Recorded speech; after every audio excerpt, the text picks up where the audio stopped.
Grabe tong kalaban ko guys. Grabe palumpalo. Pinaganda niya siguro yung laban namin. Grabe lupit niya mag-cho. Hindi siya mabilis gumamit kay Cho. Sabi ko sa inyo mga idol wala kasi sa pabilisan ng kamayan para masabihan kang malakas. Ang tunay na malakas ay paano mo i-handle yung paggamit ng skill ni Cho. Kaya madalas kayo natatalo sa 1v1 Choy kasi masyado kayong mabilis, hindi niya naman nagagamit sa tama. Tingnan nyo itong kalaban ko mga idol, hindi siya nagtatower hug pero tingnan mo pa rin yung paggamit niya ng skill, alam niya kung paano gagamitin, di ba? Saka lang siya papasok kapag alam niya wala na akong skill, grabe ang sakit mo. Tingnan mo pa rin yung kalaban ko para madiskarte, grabe ba? Mukhang mahihirapan ako sa laro na to may idol, grabe madiskarte itong kalaban ko. Kung tutusin nga, pares lang kami ng mindset Parehas slow-hand, babagal kumilos, pero madiskarte. Grabe, ang kunat mo naman. Ano ba yan? Lamang na lamang siguro to sa gold.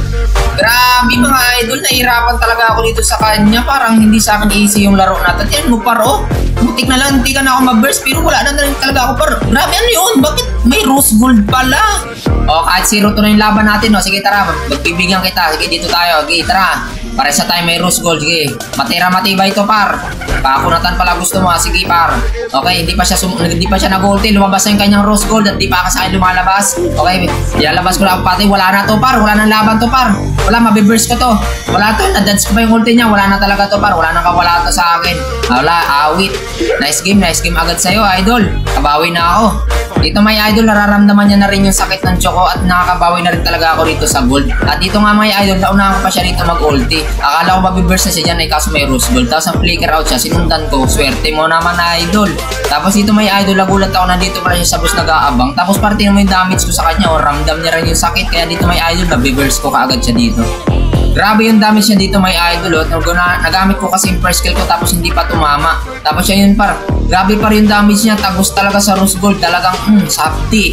Kaya dito par nakita ko siya dito sa mid. Tapos dito par sinurprise ko siya dito may idol. Akala ko agad may idol. Mabiburst ko siya par. Dito magos yung damage ko sa rose gold niya.